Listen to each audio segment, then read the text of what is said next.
اللہ تعالیٰ نے قرآن مجید فرقان حمید میں ارشاد فرمایا ہے کہ فَاسْأَلُوا أَهْلَ الذِّكْرِ إِن كُنتُمْ لَا تَعْلَمُونَ۔ اگر تمہیں کسی بات کا علم نہ ہو تو اہل علم سے سوال کر لیا کرو، اہل ذکر سے پوچھ لیا کرو۔ سوال کرنا بڑا اچھا عمل ہے، لیکن سوال صرف ضرورت کے وقت اس سوال کو پوچھا جائے جس سے جہالت ختم ہو، انسان کے علم میں اضافہ ہو، اپنے شعور کو بلند کر کے مسئلے کو سیکھ کر پھر بندہ اس پر عمل کرنا شروع کر دے۔ نبی پاک صلی اللہ تعالیٰ علیہ وسلم کے صحابہ حضور سے سوالات کرتے تھے۔ امت کو اجازت دی گئی ہے کہ وہ اپنے علماء سے، اہل علم سے، ذی شعور لوگوں سے مشاورت کرے، اور جس چیز کا علم نہیں ہے وہ اس شعبے کے ماہر سے جا کر اس کے متعلقہ وہ رائے لے۔ بہت زبردست مفتی بھی ہو، جید قسم کا عالم ہو، کتاب و سنت پر، سیرت پر، تصوف پر اس کی پوری دسترس بھی ہو، تو پھر بھی اسے حکم ہے کہ اگر وہ بیمار ہے تو وہ ڈاکٹر سے رجوع کرے، اس سے وہ سوال پوچھے، اپنی تسلی کرے اور اپنے حفظان صحت کے اصولوں کے مطابق وقت گزارے، لیکن وہ ضرورت کا، بے تکا نہیں، غلط نہیں، بحث کے لیے نہیں۔ نبی پاک صلی اللہ تعالیٰ علیہ وسلم نے اس کی حوصلہ افزائی ان الفاظ کے ساتھ فرمائی ہے جو ابو داؤد شریف میں موجود ہیں۔ حضور علیہ الصلوۃ والسلام نے فرمایا کہ جہالت سے نجات حاصل کرنے کا ذریعہ سوال ہے۔ سوال پوچھو تاکہ تمہاری جہالت دور ہو جائے، لیکن اس کے کچھ قاعدے، کچھ ضابطے، کچھ اصول ہیں۔ ہمارے ہاں کچھ عرصے سے یہ رجحان ہوا ہے کہ ابحاث، کثرت سوالات، ایسی باتیں جن کا اس انسان سے جو سوال پوچھ رہا ہے دور دور تک کوئی تعلق ہی نہیں بنتا، بے معنی اور بے مقصد اور بے محل گفتگو، بے موقع باتیں، یہ رجحان پکڑتی جا رہی ہیں سوسائٹی کے اندر۔ ہر شخص کو تجزیہ نگار بنا دیا گیا ہے، ہر شخص کو عالم بنا دیا گیا ہے، ہر شخص کو ڈاکٹر ڈکلیئر کر دیا گیا ہے، ہر بندہ اپنی مرضی کی رائے دے رہا ہے۔ اس کا نقصان یہ ہوا ہے کہ ملک تیزی سے غیر مستحکم ہوتا چلا جا رہا، بگڑتے، بکھرتے، ٹوٹتے خیالات۔ بہت زیادہ جب باتیں ہونے لگ جاتی ہیں، بہت زیادہ جب بحثیں ہونے لگ جاتی ہیں تو وہ نفرتوں کو جنم دیتی ہیں، وہ اذیت کا باعث بنتی ہیں۔ قرآن مجید فرقان حمید آپ دیکھیے تو سورہ بقرہ میں سے جو آیہ کریمہ میں نے آج تلاوت کی ہے خطبے میں، اس میں اللہ تعالیٰ نے فرمایا ام تریدون ان تسألوا رسولکم کما سئل موسیٰ من قبل، کیا تم میرے نبی پاک علیہ السلام سے بھی اسی طرح ہی سوال کرنا چاہتے ہو جس طرح حضرت موسیٰ کی قوم نے ان سے کیے تھے؟ جس طرح پہلے حضرت موسیٰ علیہ السلام سے سوال کیا گیا تھا، تم بھی میرے رسول سے اسی طرح سوال کرنے کا ارادہ رکھتے؟ کبھی بنی اسرائیل والوں نے کہا کہ ہمیں پتھر سے پانی نکال کے دیا جائے، کبھی کہا کہ ہمیں کھانا من و سلوہ دیا جائے، کبھی کہا کہ ہم اس وقت مانیں گے جب رب کو اعلانیہ دیکھ لیں گے۔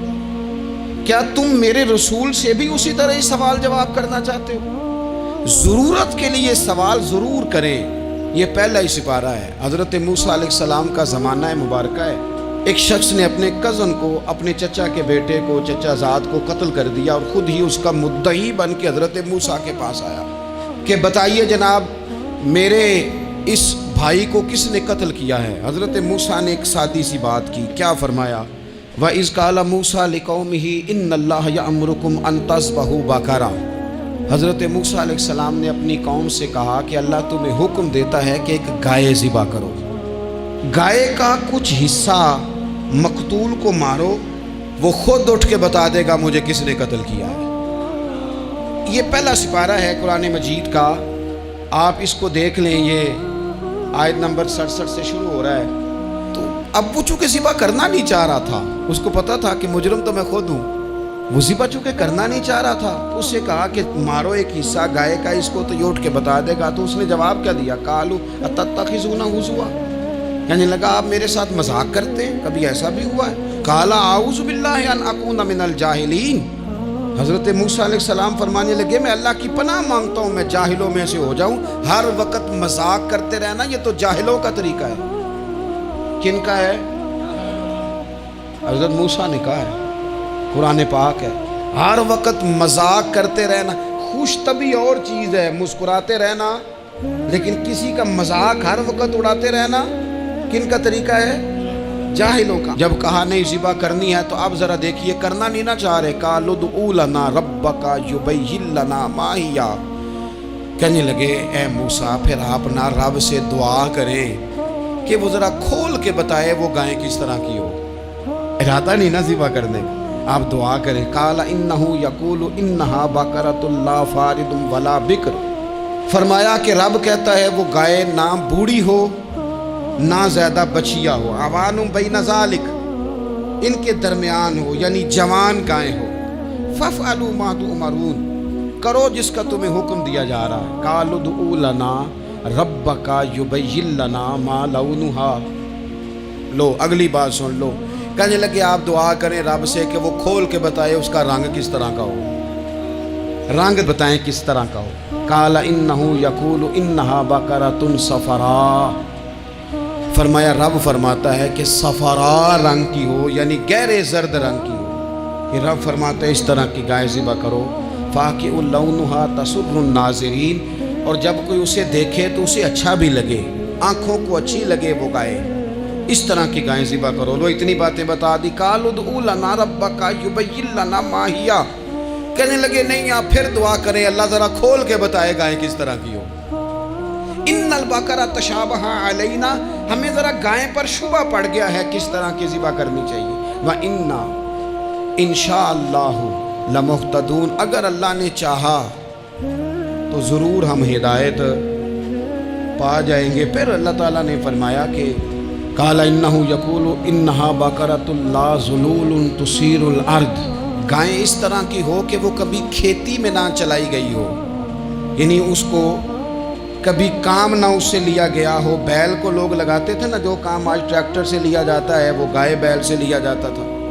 تو وہ کھیتی باڑی کے کام نہ اس کو لگایا گیا ہو. ولا تسقی الحرث، اور نہ اس سے پانی نکالا گیا ہو، نہ کھیت چلانے ہل چلانے میں لگائی گئی ہو. اور وہ جو کنواں ہوتا تھا جس کے گرد گائیں گھومتی تھی، تو کہا وہ بھی کام اس نے نہ کیا ہو گائے نے. مسلمۃ لا شیۃ فیہا، وہ ہر عیب سے پاک ہونی چاہیے. قالوا الآن جئت بالحق، اب کہنے لگے اب آپ صحیح بات لے کے آئیں، اب سوال ختم ہو گئے نا. کہنے لگے اب آپ بات فذبحوہا، انہوں نے ذبح کر دی. وما کادوا یفعلون، پر ایسا کرتے نظر آتے، لگتا نہیں تھا کریں گے ذبح پر ذبح. اچھا یہ گائیں پھر ملی کیسے؟ امام خازن کہتے ہیں کہ ایک نیک آدمی تھا، تو اس کا آخری وقت آ گیا، تو اس کے پاس جو کل جمع پونجی تھی وہ ایک بچیا تھی، گائیں کی بچی، بچیا ویڑی، اس کے پاس وہ ایک بچیا تھی صرف. تو اس نے اس طرح کیا کہ اس کی گردن پر ایک مہر لگائی، اللہ کے نام پر بطور امانت اس نے اس کو جنگل میں چھوڑا. کہا یا اللہ میرا بیٹا ایک ہی ہے، وہ بھی چھوٹا ہے، اس کی حفاظت کرنا اور میرے بیٹے کو پہنچا دینا. بچہ بالغ ہو گیا. اس کی ماں نے کہا بیٹا جو امانتیں رب کے پاس رکھوائی جائیں نا ان میں خیانتیں نہیں ہوا کرتی. جا کے جنگل میں آواز دے تیری گائے واپس آ جائے گی. اس نے جا کے جنگل میں آواز دی کہ وہ جو میرے باپ نے امانت رکھوائی تھی وہ کدھر ہے. وہ نشان لگی ہوئی گائیں دوڑتی ہوئی اس کے پاس آئی. واللہ خیر الرازقین، جب رب بندوبست کرے، جب اللہ بندوبست کرے تو پھر معاملہ اور ہوتا ہے. وہ گائے آ گئی.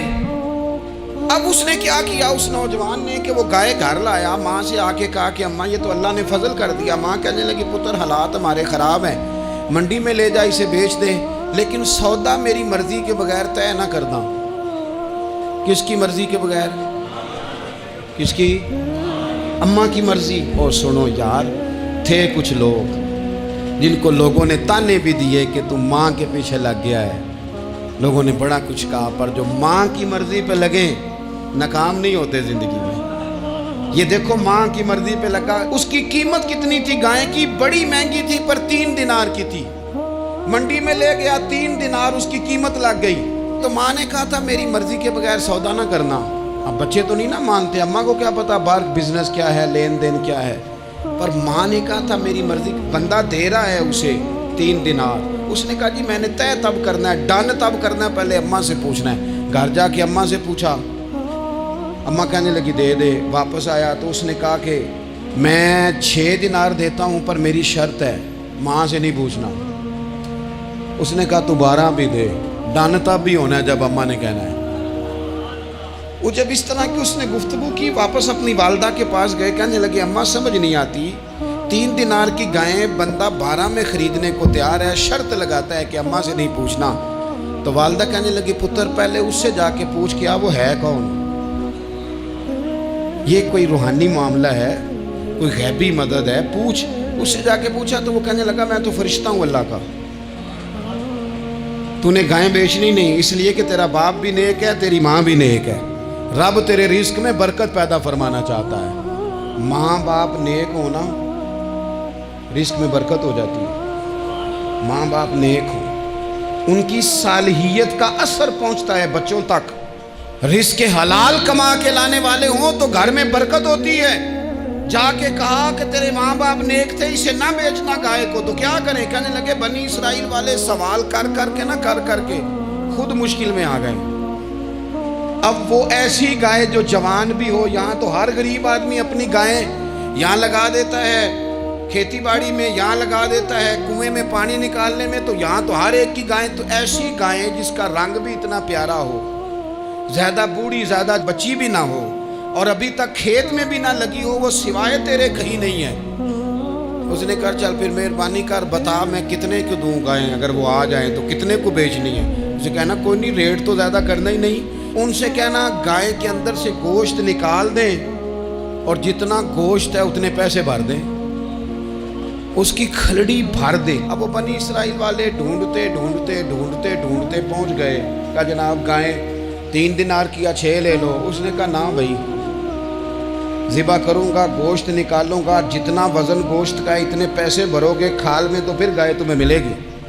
اب مجبور تھے، کیا کرتے؟ ابن کثیر حدیث لائے ہیں، امام سیوطی نے در منصور میں بھی لکھی ہے، نبی پاک صلی اللہ علیہ وسلم نے فرمایا سنو جوانوں، اور اسے دل کی تختی پہ لکھو، نبی پاک علیہ السلام نے فرمایا اگر بنی اسرائیل والے زیادہ سوال نہ کرتے تو اتنی مشکل کا شکار نہ ہوتے۔ انہوں نے سوال اتنے کیے کہ چارہ نہیں ہے اب ان کے لیے، چارہ نہیں ہے اب ان کے لیے کہ یہ ادھر ادھر جا سکے، مجبوری بن گئی، یہی گائے خریدنی ہے، یہی لے جانی ہے۔ اب اتنا سارا مال جمع کر کے وہ گائے خریدی، ذبح کی، تو مقتول کو جب اس کا ایک حصہ مارا تو اس نے اٹھ کے کہہ دیا یہ جو مدعی بنا ہوا ہے نا، یہی تو میرا قاتل ہے، یہی تو میرا قاتل ہے، یہی تو ہے، اس نے یہ سارا کام کیا ہے۔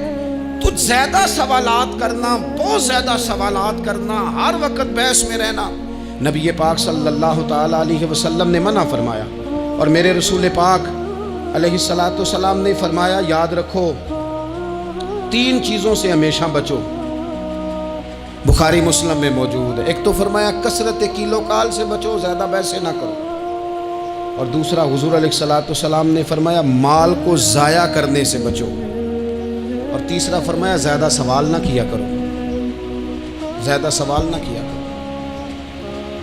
ایک مقام پہ نبی پاک علیہ السلام نے فرمایا حج فرض ہے، ایک صاحب نے اٹھ کے پوچھا حضور ہر سال؟ حضور خاموش ہو گئے۔ پھر پوچھا حضور ہر سال؟ سرکار خاموش ہو گئے۔ تیسری بار پھر پوچھا حضور ہر سال؟ نبی پاک علیہ السلام نے فرمایا زیادہ سوال نہ کیا کرو، میرے منہ سے نکل جاتا نا ہر سال فرض ہے تو رب نے ہر سال فرض کر دینا تھا، تمہارے لیے مشکل ہوتی۔ اور فرمایا جس چیز کے لیے میں تمہیں حکم دوں وہ کر دیا کرو، اور جس چیز میں تمہیں آزاد کر دوں اس میں آزاد ہو جایا کرو، زیادہ باریکیوں میں نہ جایا کرو۔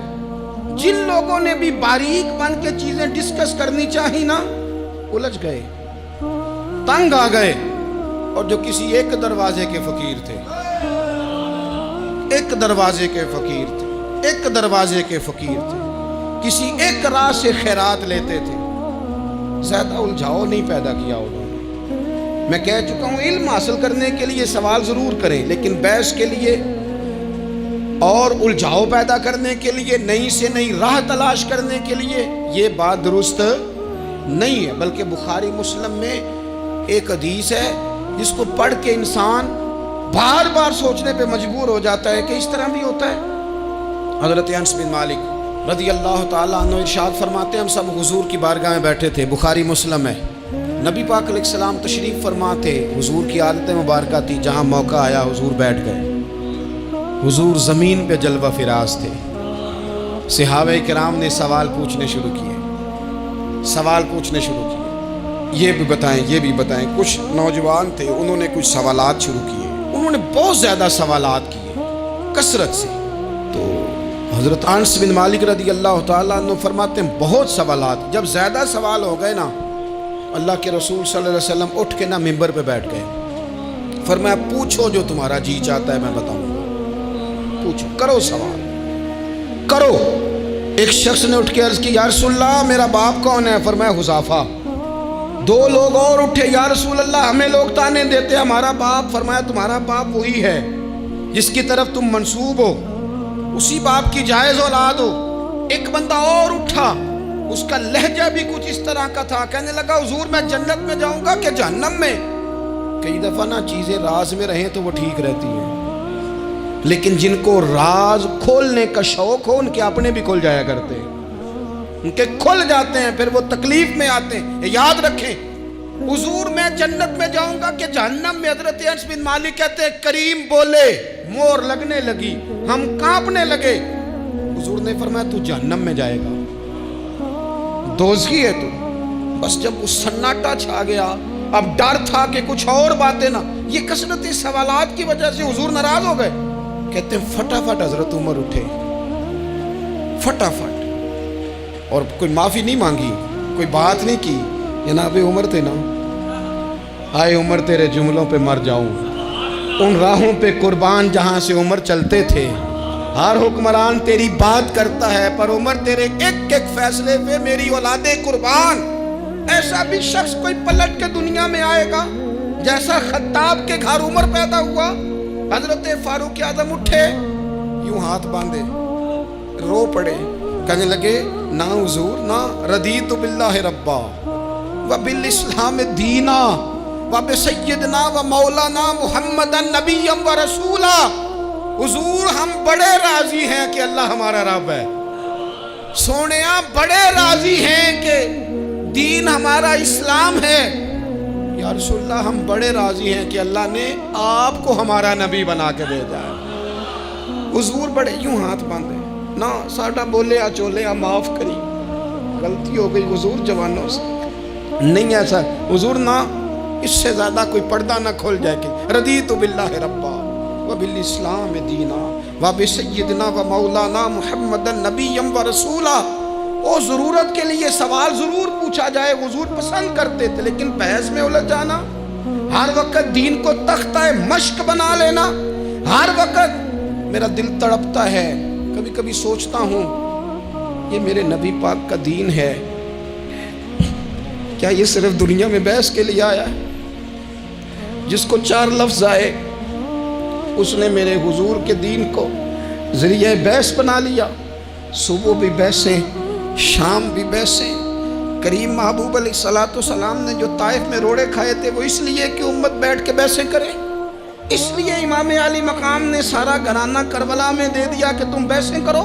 عمل کب کریں گے؟ کرو بحث، صبح بھی کرو، ہر بندہ کرے، مولوی بھی کرے، مفتی بھی کرے، مناظر بھی کرے۔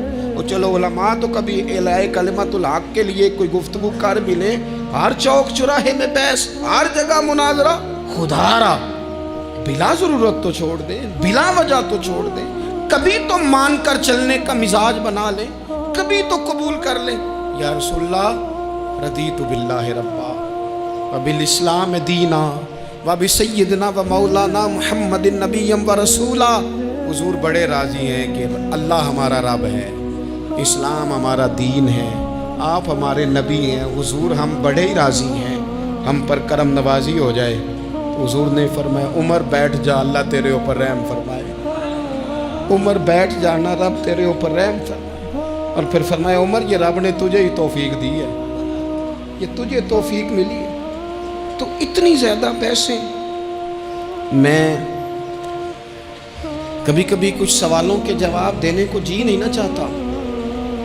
آپ جو سوال کر رہے ہیں وہ پتہ ہے حضور کے ایک عظیم صحابی کے بارے میں کر رہے ہیں. آپ ان پر بحث کرنا چاہتے ہیں, آپ ان کو تختہ مشق بنانا چاہتے ہیں. جی نہیں کرتا, وہ ہستی اونچی ہے. نہ بھائی نہ, دل نہیں مانتا, خیال نہیں پیدا ہوتا. ہم تو ان بزرگوں کے ماننے والے ہیں جو حضور کی ازواج کا اور چاروں بیٹیوں کا نام لیتے تھے تو وضو کر کے لیتے تھے. وہ تو باتیں کرتے تھے تو ڈر ڈر کے کرتے تھے, کہتے تھے توبہ توبہ توبہ. ہم کہاں اور وہ لوگ کہاں. لیکن آج ہر آدمی کو بحث کا شوق آیا ہے. ہر شخص ہے جو کہتا ہے مجھے بھی 3 باتیں آتی ہیں, میں بھی تھوڑا سا مفتی ہوں, میری بھی سن لو. اپنی زندگی میں اتنا دروازہ بحث کا نہ کھولیں, اتنا الجھاؤ نہ پیدا کریں, اور ایسے بے جا لا یعنی اور بے مقصد سوالات سے اپنے آپ کو بچائیں جن میں انسان پڑھے تو اس کے لیے الجھاؤ بڑھ جائے. بعض سوالات ایسے بھی حضور سے کیے گئے کہ سرکار نے ان پر سخت ناراضگی کا اظہار فرمایا. فرمایا اس سوال کی کیا حاجت. تو میں آپ سے گزارش کروں گا سیکھنے کے لیے مسئلہ ضرور پوچھیں, سیکھنے کے لیے. اب بہت ساری ایسی چیزیں ہیں جن کا قبر میں ہم سے کوئی سوال نہیں ہوگا, لیکن صبح شام بحث ہوتی ہے اس میں.